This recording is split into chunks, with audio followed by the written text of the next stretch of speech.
Data dushima Imana twemereye gusoza umunsi wa mbere w'igiterane.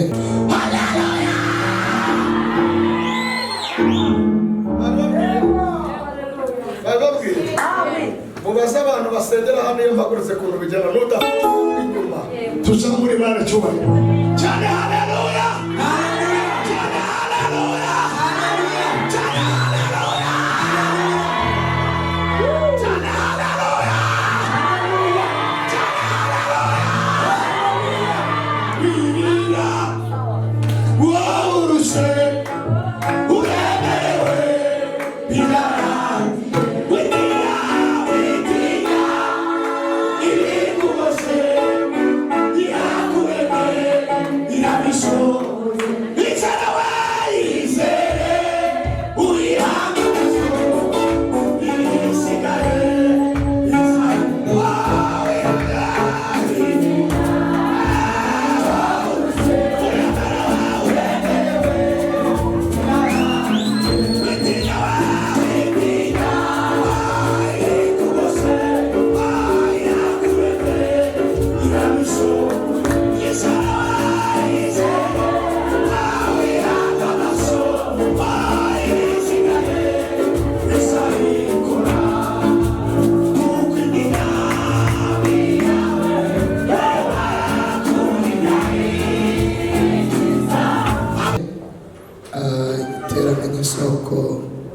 Itorero isoko y'ubugingo Pentecoste mu Rwanda twateguye ifite intego igira iti ohoka kandi ubohore n'abandi.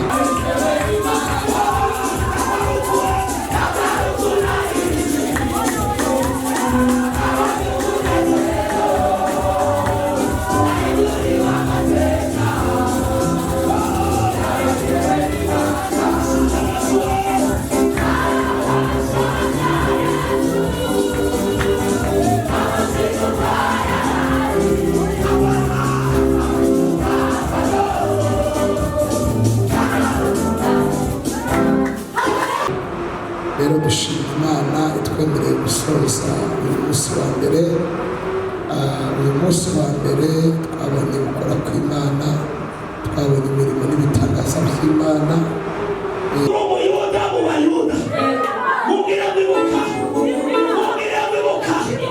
aramubwira ngo umuyuda mu Bayuda ariko nawe utaduhakirwa imbere, nawe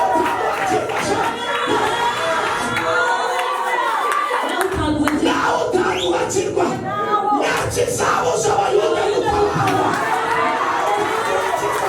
ntakizabuza umugambi w'Imana gusohora, nawe utagira uti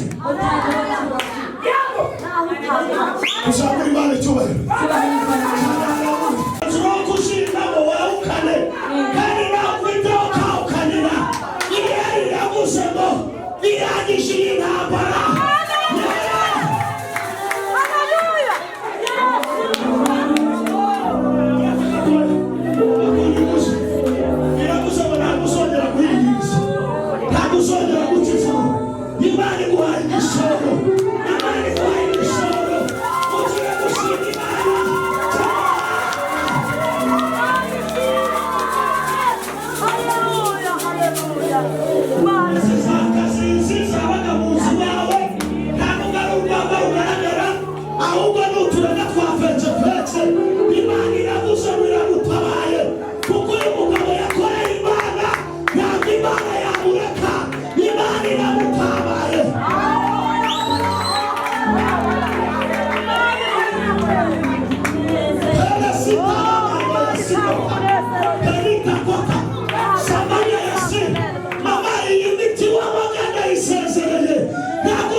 Imana irambye bituremeye umuryango kuko nta muryango wari ufite.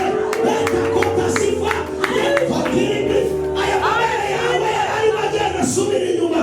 Imana irambye muhaza ariko niba ubishije Imana washamwe.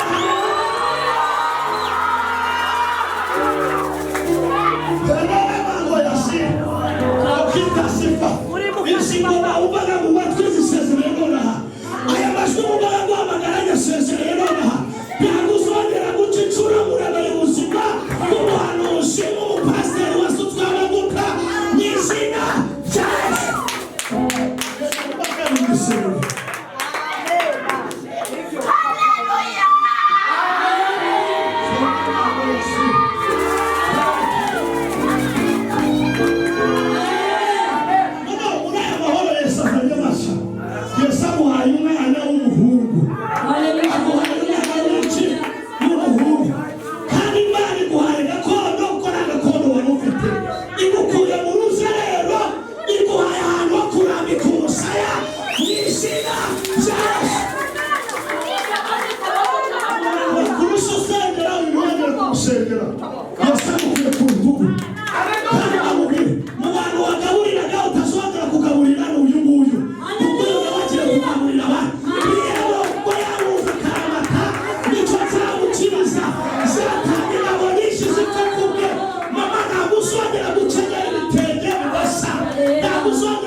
Abagabo murararitswe ndetse n'urubyiruko turi kumwe n'abakozi b'Imana kuri uyu munsi batandukanye, turi kumwe n'abahanzi, turi kumwe n'abaririmbyi ndetse turi kumwe n'abakozi b'Imana b'abashumba mwakunze cyane, harimo nka Revera Pasiteri Usayimana Jean Claude ariwe mushumba wacu, turi kumwe na Pastor Piolette ndetse nanjye Pasiteri Himbazwa Theophile. Ndahabaye musaze mubohoke muzaza twicare mu kwezi kwa gatanu twakira ineza y'Imana. Rero Imana ibamugisha, Imana ibamugisha kandi Imana ibagire neza. Shalom shalom, turabakunda.